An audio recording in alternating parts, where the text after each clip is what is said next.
Welcome to the Dark Zone, WCAK 1124 AM's presentation of Deek Richards' account of a 1982 downed UFO recovered in Germany. Originally aired 2001, and now your host, Art Bell. I've got Deek Richards on the phone. This time, not a cell phone, but for his immediate safety in a public place on a regular phone, so he'll be easier to hear. He told a story the other night you might not have heard, because it occurred late in the program. It's a story virtually of a second Roswell that you may never have heard before. There was so much interest the first time he told the story, and I mean from the highest level UFO researchers, that I thought before I turned his phone number, and he's authorized me to do that, over to them, that I would bring him on the air one more time and let him tell his incredible story. And there are a couple of things we hadn't heard before. We'll get to those. This is about a crash retrieval with bodies in Germany, folks. Serious story. I received a 3-page fax from a man named Deek Richards about, several days ago. An absolutely riveting fax detailing what do you want to call it? A crash and a retrieval in Germany. Might as well call it what it is, the Fulda Gap area. Now, I wanted to bring Deek back on. There's been deep interest from high up in the UFO community. So, Deek, are you there? Yes, I am. Oh, excellent. I like regular phones so much better than cell phones, Deek. It does sound better, doesn't it? Yeah, much better. All right, what I would like you to do now, relax, take a deep breath, and unwind this story for me. Where did you grow up, Deek? I grew up in Maine. In Maine. So way up there in the confines of northern Maine on a dairy farm. So then you've always sort of been in that area. Oh, yes. Definitely. Except when you went into military service. When was that?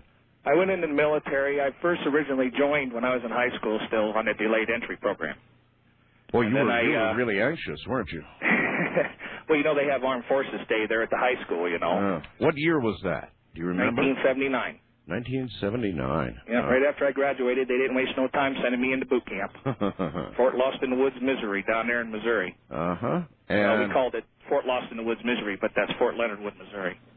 Well, I was in the Air Force. I was in basic training, and I know the misery, so I'd go with that. Anyway, listen. You joined. You went through some sort of tech school, probably. Right. I went down there I did my AIT down there in Fort Leonard Wood as well. That's my advanced individual training. Mm-hmm. And I went to. And what was that for? Recovery. Recovery. Yes. My MOS was a 63 whiskey. At that time, in 79, before they rechanged the numbers of the MOS structures back there in the late 80s there, I was a 63 whiskey. Right. Recovery of what? Recovery of any wheeled vehicle. Oh, okay. All right. Anything that might get stuck out there or crash or have trouble or whatever. I knew exactly what I wanted to do because up there in one of our cornfields, a guy got stuck there one night, and I had to go out there at 2 o'clock in the morning to get him out of there because if my father found this guy in our cornfield, he would have had butt full of buckshot. I hear you. Don't mess up our cornfield. All right. What rank did you attain in the military? E6. E6. How long? Oh, E6, huh? Yes. Because the cutoff scores were so low, because 63 whiskey, there wasn't that many in the field, so the cutoff scores were very low, and so I made rank quick. Mm-hmm. You were in for how long? I was in for 10 years. 10 years. So. And I got out, and you can say I went out on early retirement, out on my own. Okay. You were assigned in Germany from whence to whence? I was there from December of 79 till April of 84. 4.5 years. Of 84. All right. Now, in your job, where were you in Germany? My first duty assignment there in Germany was with the 29th Supply and Service Company in Baumholder. We were up there on top of the hill right there in Wetzel Kaserne. We shared the Kaserne with the 48th Maintenance Company.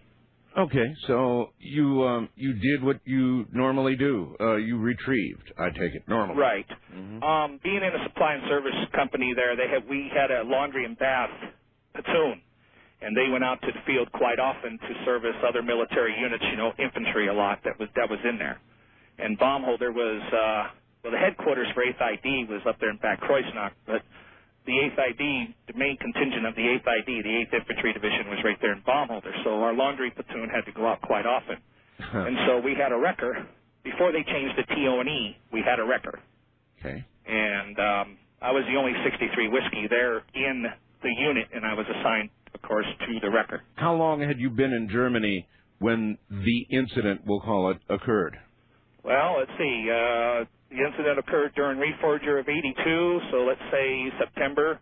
So let's say almost 3 years. Okay. So you had been there almost 3 years, and then what sends you out on this retrieval, on this mission? Do you get a phone call? Okay. Well, I'll lay it out for you. All right. The 29th Supply and Service Company during Reforger had gotten tasked to support the 11th ACR, which is the 11th Armored Cavalry Regiment up there in Bad Hirschfeld, Germany. Mm-hmm.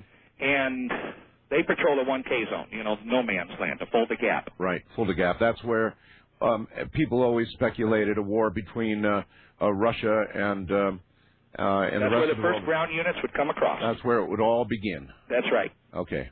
So we're standing in the chow line there at old morning 30. 0600, I guess it was. I don't remember there, but I was still outside the tent when we heard this big, huge bang and a thud. That's okay, and right. you could feel the vibration right underneath your feet. Uh-huh. And I was still outside the door of the tent, like I said, and I managed to wheedle my way through the chow line. Everybody's wondering what that was. So I'm sitting down. I'm just about ready to dig into that wonderful Army SOS when the first sergeant came up to me and he says, "We got to go see the CO now." What rank were you at that point? Do you recall? E4. E4. All right. E4 on E5 list. Right. All okay? right. Sure. And so the first sergeant said, "Well, obviously, when the first sergeant tells you to jump, you jump." That's right. So I went. And inside, when we got into the CO's tent, now you understand we were out in the field, so everything was in a tent. Right. And so I went into the CO's tent, and he's on the phone with these people. I had no idea who he was on the phone there with. CO hung up the phone, and he told me to go get my wrecker ready and stand by. Okay. Okay, so I went out and I fired it all up and checked everything out and made sure everything was okay. And I'm sure you're thinking, were you relating it to the boom at that point, thinking, well, maybe I'm going to go get whatever it is that fell down, crashed? Well, not at this particular junction because there was a lot of jumping around there because you had a lot of recovery to do because people were getting stuck up there and everything else all the time. All right, so no connection yet. Right. Go ahead. But the first sergeant bit was unusual, but no connection yet. Right, okay. Okay, so then the 48th maintenance wrecker's coming right up by me, and instead of saying the wrecker, can I say his first name? Yeah. Okay, his name was Mike. Okay. And so anyway, Mike and I were... Let me stop you. You have a really good memory. I take it that called to do so, you could remember Mike's last name, no problem. Yes. Oh, okay. Mike and I are still friends today. All right. Oh. He doesn't know I'm doing this. Well, he might now. He might now. All right. Anyway, continue. Okay. So Mike and I were standing out there. We're wondering what's going on. And I says, did you get any word? No, I just told here, stand here and wait. So two Jeeps come up and a deuce and a half come up, and then a het pulling a D7 bulldozer from the 293rd Engineers. And so then two helicopters fly in. Now, from this time to this time now, it's probably about an hour and a half. Okay. Because it's not too far past Chow. Okay. And I managed to grab me a piece of French toast anyway. But, yeah. So, anyway, these two helicopters fly in. And there are people jumping off that helicopter in Army fatigues. Now, at that time, we didn't have the BDUs. Okay, we still had the regular straight style fatigues. Right. But the weird thing about these people is that they had no insignia, no U.S. Army, no U.S. Air, nothing on their suits at all. Yeah, that's really weird. No military insignia at all. And the officer that was in the first helicopter, he comes over to us and he says, "Follow us, gentlemen." He gets into the Jeep and we're trekking across the field. And because we had the HET with us, which is a heavy equipment transport, at that time it was an M920 was the nomenclature. Right. And, that can only travel 15 to 20 miles an hour when it's going cross country. Right. Okay? And it took us about maybe a half an hour to get to where we were. You didn't have no problem finding out where... What kind of terrain is this? Well, it's a field. It's an open field at first, okay, and then it goes into a small wooded area. Uh-huh. And then once we got to the wooded area, we had no problem figuring out what we were going after because the trail this thing led was incredible. So you were beginning to see what? A debris trail? Right. We were beginning to see a debris trail. Could you make out pieces of metal at that point? What were you... No pieces of metal at that particular junction because we're right there up front, okay, and we stopped. And because they had to unload the bulldozer, okay, because, trees were just, I'm talking great big, humongous fir trees. Trees you can't get your arms around. These things were 50 to 60 feet tall, and they were uprooted. It was incredible. Okay. The trees were down.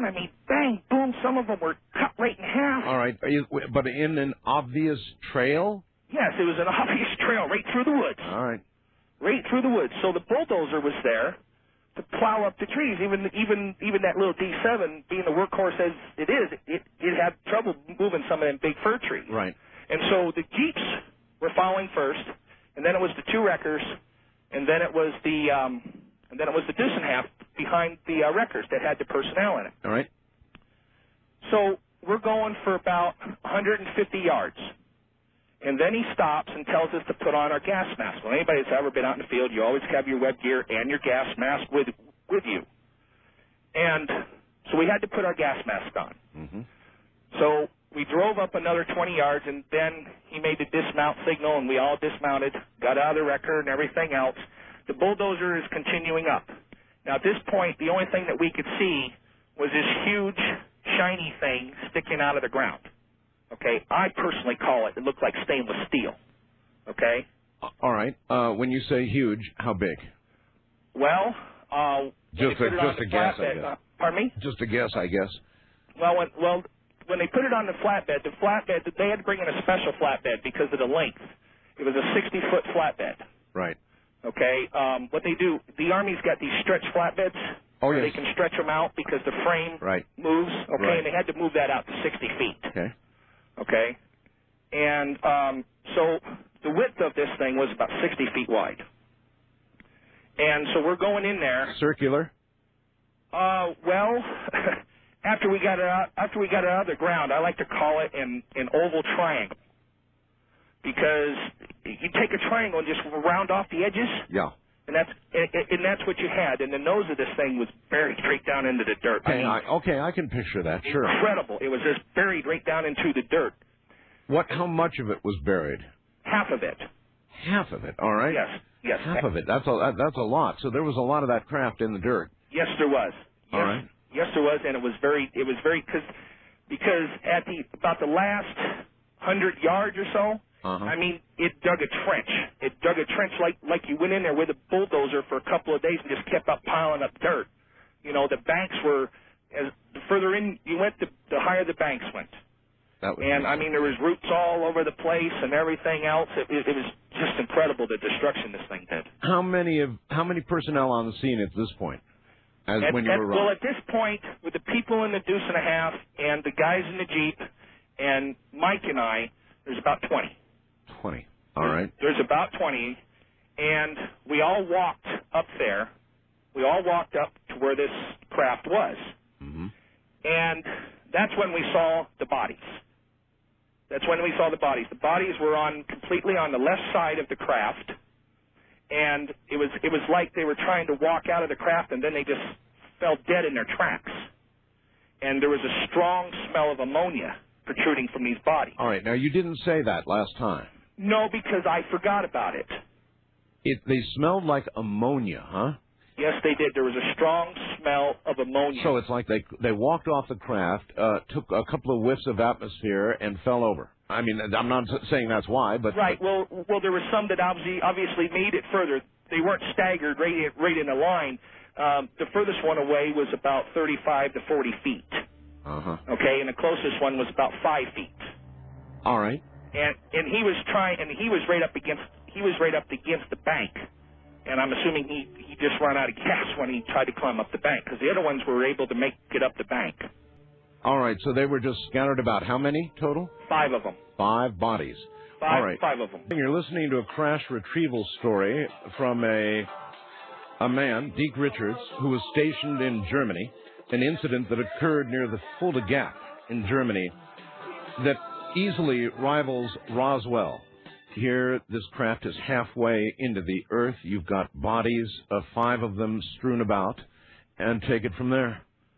Well, after the all clear was given, they had to bring in a radiation team and check for radiation. And now you're well into the day now. You know, everything's well into the day. They had to wait for the body bags. We had the all clear so we could remove our gas masks. That's how we knew the smell of ammonia. And, you know, if you got too close to these things, your throat would start to burn, your nostrils and everything. Mm-hmm. Have you ever been close to ammonia? It just knocks you right off your feet. That's basically what had happened. So the guys that were putting the bodies in a formation type so they could put them in the body bags still had to wear their gas masks. What kind of guys are these? These were the guys that were in the Deuce-Nap, just regular soldiers there. All right. E3s, E4s, you know, just guys from different units that were just sent down there to help. Right. And where are these people who didn't have an insignia at this point? Well, they're the ones giving all the orders, and they're down there giving a close inspection of the craft. All right. And there was 3 of them. All right. Okay. One of the guys was over there at the bodies. The other one was over here talking to the bulldozer driver at this time.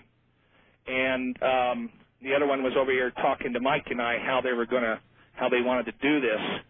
And you mean retrieve the craft? Right. All right. How did you go about it? Well, first of all, the bulldozer had to dig away some of the earth and had to make a trail so the wreckers could come in there. Now, you got to keep in mind something. People would be saying, well, why didn't they use helicopters? Well, you're talking about a wooded area. You're talking about fir trees that are 50 to 60 to 70 feet high. Gotcha.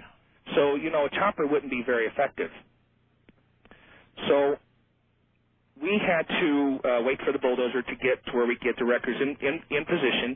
Meanwhile, Mike and I, we had to take our spade shovels, and we had to dig underneath the craft so we could put slings underneath there. They didn't want to use any metallic objects, you know, like a hook or a chain or anything else like that.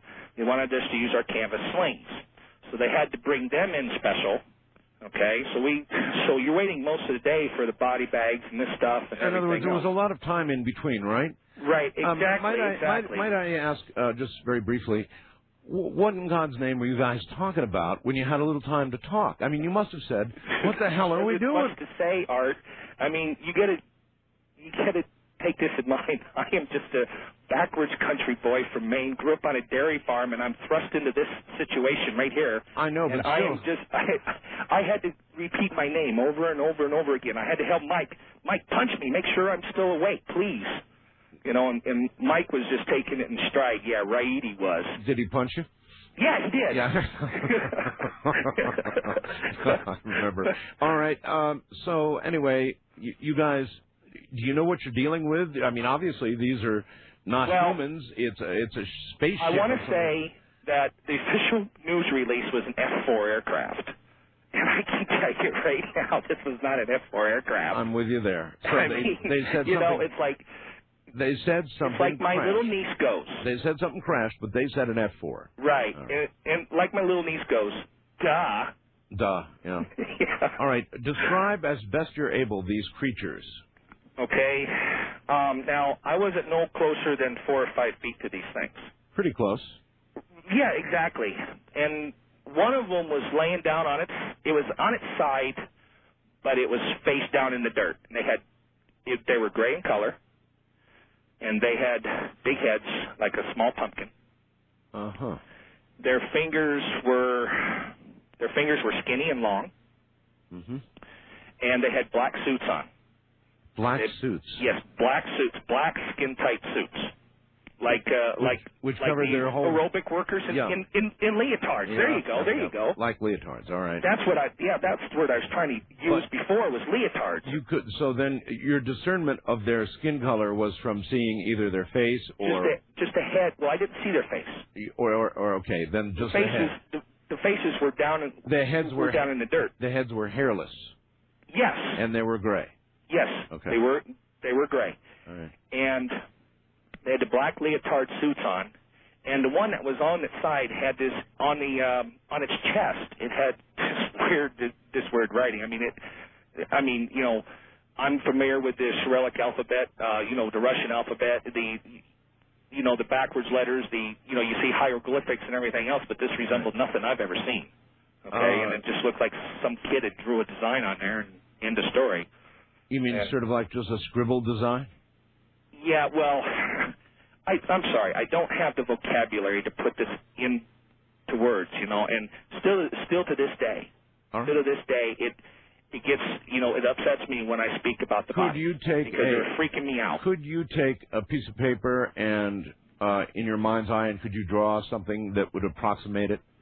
I could. Okay. Because I've seen it every day for the last 20 years. I hear you. All right. So you went busy trying to get straps. Right. So the other deuce and a half had come in. He had finally come in with the body bags, and he had these chests with him too. And they were metal coffins. Okay. Right. They were the metal coffins that they ship. Right. And they had ice, so we had to go up there and help them because they had our straps in there too. So that's when I got close to the bodies. All right. Okay, when I was unloading the deuce and a half, and that's when I was right there with the bodies. Right. And then that's when they had them all in the formation and everything else. Then I got out of there. Because I couldn't stand the ammonia, and I don't want to put that damn gas mask on. Yep. Back on. All right. So you're out of there. You're back to your job. Yes, and I'm back at my job. I got the slings. Meanwhile, the guys are putting the bodies in ice and filling them up with ice, and they put them on the deuce and a half, and off the deuce and a half went. And then Mike and I, we grabbed our shovels, and we were figuring out, because, that's our MOS. Right. We're figuring out how are we going to do this. Well, obviously, we couldn't move it. The thing that we were going to have to do is just lift it up, turn it, so the flatbed could back right underneath it and put it onto the flatbed. Gotcha. That was the game plan. All right. So we had to dig underneath the craft so we could put the sling underneath there. Right. And both Mike and I, we got spade shovels, and we're by ourselves. And so the guys come over, and they called it a day for this day. They brought in tent. They weren't going to let nobody leave. And they called in other guys, and they set up tents and everything else for us. They brought in chow and the whole 9 yards, and we had to spend the night in a tent there, too. We weren't allowed to go back to our garrison. We weren't allowed to do nothing except just stay right there. Until that job was done, that's where you were. Exactly. Okay. Exactly. And all the time in the tent, there's three of us in that one tent.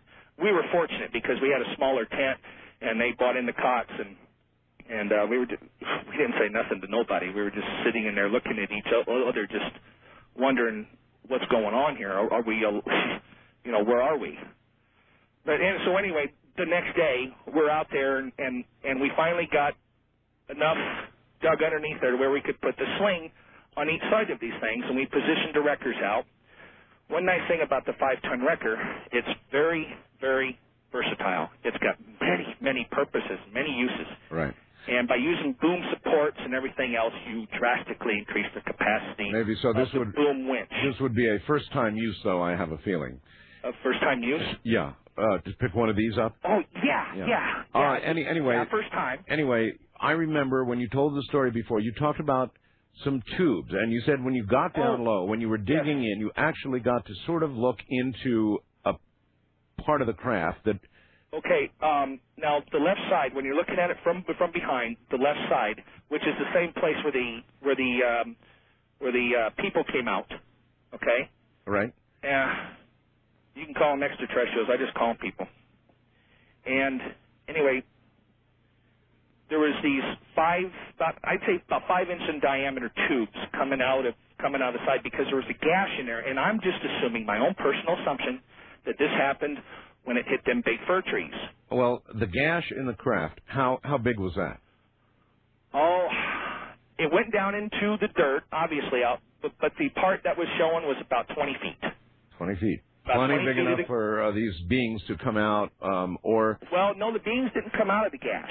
Oh, they didn't? No, the beings come out of a door. A door. All right, so this was a separate opening, unintended opening, we'll say. Yes, because the trees, I'm just assuming that the trees caused it. Okay, and there was no burn marks or nothing like that. All right, and you did get one look sort of up in there at one point? Well, you literally had to lay down on the ground. My ear had to touch the dirt to look up inside.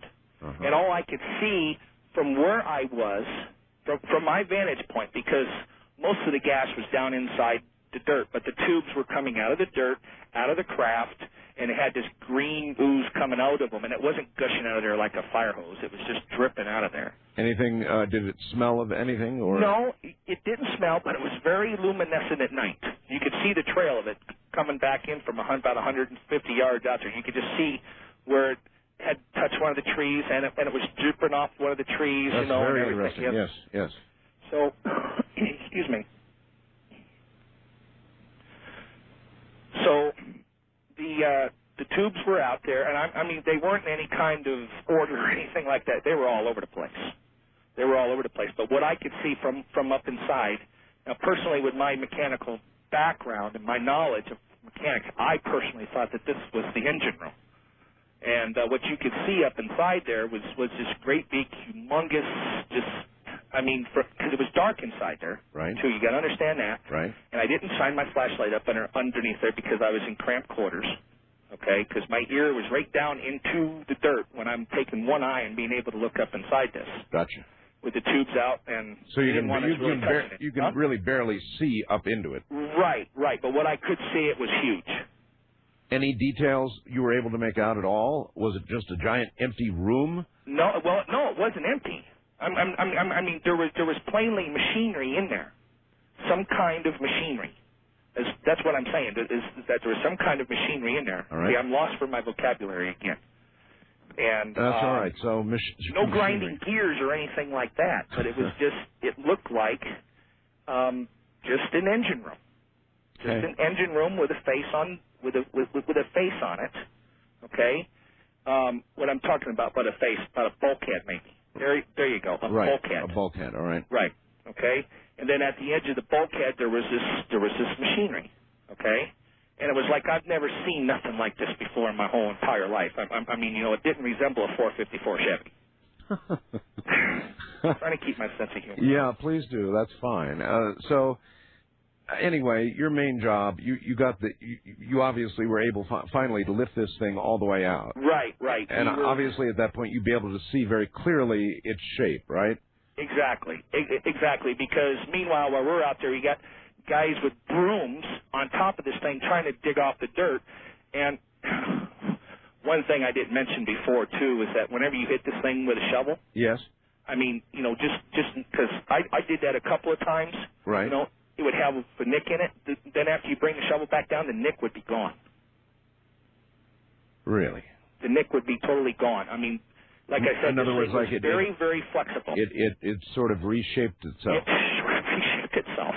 Now, I didn't want to say that, but again, that's all right. I don't mind. The shape of the craft, though, when you had it fully up and you could really take a good look at it as it was going to the flatbed, you would again describe it as a triangle. As a triangle, but with it was rounded edges. Rounded edges. Right. It was an oval. It was an oval triangle. Okay. It was an oval with a point with like. Okay. No, I can draw what I'm able to. You took some silly putty and rolled it up and made yourself an oval, and then took one end and tried to stretch that out a little bit. What would you have? You'd have an oval triangle. Yeah, that's right. No, with rounded edges. There you go. I just did it myself, and I see exactly what it was like.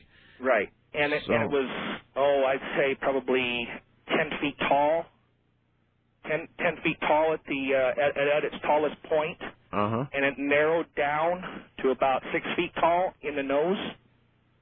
All right, you've already given me one very unusual thing about its makeup, its metal or whatever it was. It was shiny. The skin, and it was shiny. Shiny like stainless steel. I mean, there was no burn marks or anything on it, but it was shiny like stainless steel. That's my word, Art. Had there been any apparent fire? No. No fire. There was no burn marks on it whatsoever. I mean, there wasn't a scratch on this thing, except for the gas that was on the side where the tubes were coming out. Mm-hmm. And that's where some of the metal. Okay, so there must have been some debris then. Yes, there was. Yes, there was. About the last 80 to 50 yards or so, there was debris from the first or second tree. That's why I'm assuming that the gas happened because of the trees. Because if you know anything about fir trees, they're going to stand there like an oak. What happened to the smaller pieces of metal? Well, that's when the troops were out there picking them up. They were doing police call. One of the can I call them government gurus? If you wish. Okay, one of the government gurus was out there instructing them to pick up every little piece, no matter how minute, how many little pieces, and they had little trash bags to put them in. I mean, to say the least. And they had probably 20 guys out there. It looked like they had a whole platoon out there picking up these little bitty pieces and putting them into these bags, and he said, no pieces unleft. Mm-hmm. And so anyway, Mike and I, we got the craft up, and we had to spin it around. So one of us had to drop our wrecker. One of us had to drop our end after we got it out of the dirt and after they got all the dirt off of it and everything else. And I had to take my wrecker around with the sling still hooked up, and I spun it around. Mike came around with his boom, and then he lifted it up, and so we're sitting there, and then the flatbed backed right underneath it. Mm-hmm. And then we dropped it right down onto the flatbed, and it took them at least 2 hours to tarp this thing because it was definitely oversized for the flatbed.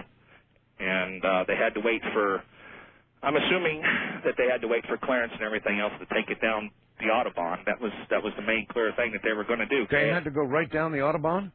Oh, well, that's what I'm assuming, that they had to take it down the Autobahn. How else were they going to get it down wherever they were taking it to?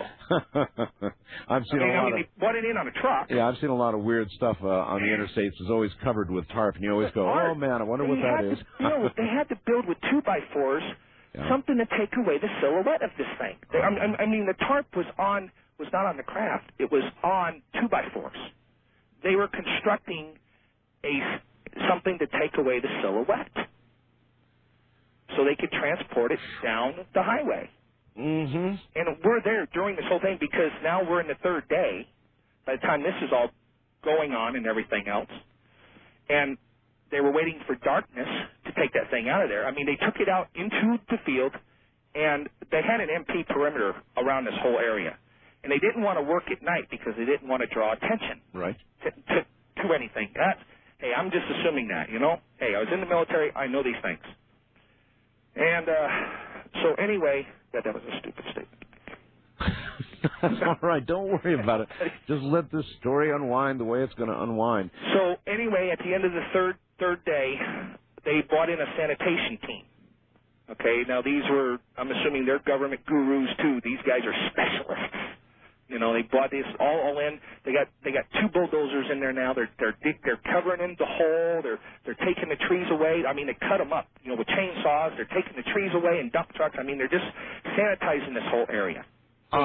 Were there burning, huh? Were there officers of rank there? Yes, there were officers there. Of what rank? One was a full bird colonel. Full bird. One was a full bird colonel. And he was directing matters. He was directing the matter, and he was in and out. He was in and out. All right, Deek. A few questions for you. Is there any way that you could approximate or guess the weight of the craft? Well, the flatbed trailer that they brought in there was a triaxle, and the wreckers were groaning even under the stilts. So, and even with the boom supports on there and everything else, it increases the wrecker weight to about 15,000 pounds each. Okay. So with both wreckers groaning, and this is just a guess, Art. Right. I would say anywhere between 20 to 30,000 pounds. All right, thanks. That's all I wanted was a guess. Some people are saying, well, if you hit it with a shovel and it sort of repaired itself or resealed itself. Why was the gash in there? That's right, the big hole. Well, maybe the gash was too big to repair itself because it tore away some of the matter. I never tore away none of the matter.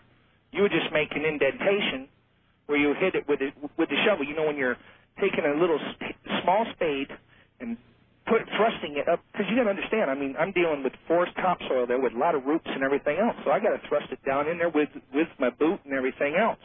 Right. So when I'm thrusting it up underneath there, obviously it's going to make a mark there on the belly side of the craft. Uh-huh. All right. Were there any German authorities on the site? None. None. None. So this there was was nobody speaking German there whatsoever. okay. This was all American then all the way. It was all military. They had an MP. They had MPs there. And about this time, after everything was coming down, Deek, was there anybody there recording this on film or any other government media? guru guy was. So there was a recording made? Yes, there was. They were taking pictures and everything. Okay. I've got a number of questions. We've got to eventually close this out, but a number of questions for you. Why, after all these years, Deek, an obvious question, are you deciding to tell this story now? Well, Art, I've lived with this for 20 years. And you live with something like this for 20 years. You want to get it done and get it off your chest. Look, this story needs to be told. And I've been out of the military now since '89. And, you know, you hear a lot of things and everything about the government secrecy and everything else. Look, we have to have secrecy. We have to have it for national security-related issues. But something like this, it needs to be told. They're out there. All right. Once this entire operation was concluded, Deek, yes. Was everybody rounded up? Yes, everybody was rounded up. We had to drive back to the garrison area. We weren't allowed to speak to anybody. We were put onto a bus out of the field area and shipped up the hill to the 11th ACR concern, where the 11th ACR was, where they had the barracks and everything. Right. And we were put into one barracks. It was the 1st and the 13th. And we were on the first floor, and they put us all in there. And when the full-bird colonel come walking in, and this was our debriefing. And, well, if you want to call it debriefing, what it was is they were reading the riot act. Yeah, okay, what did they say to you? All right, well, the colonel had come up there, and he had paused for a moment, and he had said, okay, gentlemen, he said, what you've seen here today is not to be spoke of outside this room. You're not to speak of it amongst yourselves to nothing or nobody, not even your wives, not even your grandchildren. And he says to do so, you would be subject to UCMJ, which is the Uniform Code of Military Justice, and I would not hesitate to put one of you away for 20 to 30 years in Fort Leavenworth. And while he's doing that, the government gurus are putting. I didn't mention this either. We had to sign a security agreement, and so and then he goes on with this. Did you read what you signed? I didn't. He just said sign them. This is he told us this was a security agreement with the United States government, and I'm just summarizing it for you. Okay. And he said, quote, "This is on a need-to-know basis, gentlemen. And I can tell you beyond a shadow of a doubt that there is nobody in this room or outside this room that has a need-to-know basis. So in other words, just keep your mouth shut, sign the paper, send them forward." All right. Again, give me the exact date of this crash and the subsequent 3-day retrieval. The date is hard to put down. It happened in late September during Reforger. Late September. Because we had been up there in the field for about 2 weeks right after this had happened. I would say... So that was in late September of 1982 during Reforger. That'll pin it down pretty well. Right. How far... Do you remember how far into Reforger it was? Yeah, it was about, I'd say, a good 10 days, right in the thick of things. Okay, that'll nail it down pretty well. Right in the thick of things, or Reforger. All right. All right, so you signed the security agreement. Everybody properly had the hell scared out of them, I guess. Yeah, and at that time, I'm still a kid, And when this full bird colonel stands up there and he's telling you this, and he's speaking in a real firm voice when he's saying this, and you don't tell nobody. Yes. And that was basically it. I'd never spoken of the incident until I wrote it down on paper and faxed it to you. All right, what a fax. Then luckily you got through, and then finally we've connected with you here on a landline. All right, a couple of additional things. You've kept in contact and still are in contact with your friend Mike? Yes, I am. So he's available to back up what you say or not? Well, he doesn't know I'm doing this right now. Well, no, I realize that, but I mean, if he were confronted, let's say, you think he would back up your story, or he would hold to his security agreement? Well, I owe him a few Charlie horses. I could threaten him with that. All right. There are, how many total people would you say, beginning to end, had knowledge of this, direct knowledge, having seen the craft and or 50 to 60 people. How many?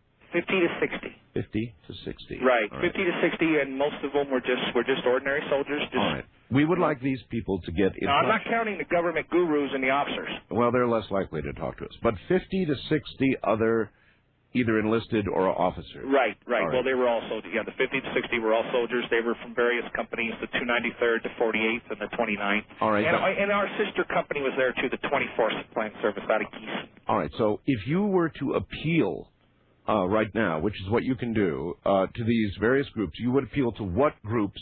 I would like anybody out there who hears this appeal to email me, artbell@mindspring.com, ARTBELL at mindspring.com. And who would you appeal to send me an email to back up your story? I would appeal to anybody that was in the 29th Supply and Service Company stationed in Baumholder, anybody in the 24th Supply and Service Company out of Gießen, anybody in the 293rd Combat Engineers, and anybody in the 48th Maintenance, and anybody that was in the tent that morning that heard that loud bang and the thud, and anybody that knows about this. All right. Please contact Art. All right. Please. All right. I want to additionally inform you that Dr. Stephen Greer of CSETI and a man named Dr. Stanton Friedman, who's a nuclear physicist into this sort of thing, both would like to contact you. And also Linda Moulton Howe as well. You may have heard her on my show. They all would like to speak to you. And I have, of course, your cell phone. So with your permission, I will. Currently, right now, I'm with the Department of the Interior in the state of Maine, and I'm going down to North Carolina to get some largemouth bass to introduce them to some of the lakes up there, because we have a very poor largemouth bass. So that's the kind. So when I get home, I mean, they can call me on my home phone number, and I just got that phone hooked up. But I do have your cell number, and yes, sir. I think that would be all right too, right? Yes. Oh, okay. Yes, you most certainly may. Wanted to be sure I had permission. Now you've just identified where you work now. That was up to you. You said it. That's not a problem. I don't care.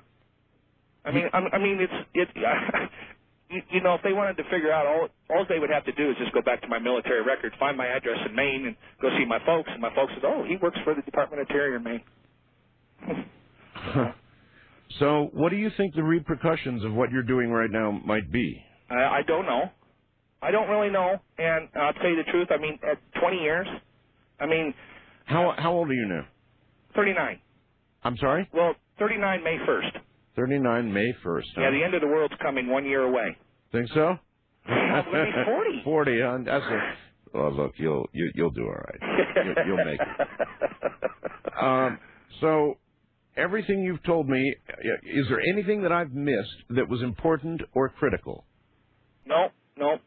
Everything. I just wanted to remind you about the ammonia. I forgot to tell you about the gas mask and the ammonia. Uh-huh. I mean, I could have wrote you a 7-page fax with everything, but it was sufficient, believe me, to get me interested. All right, my friend.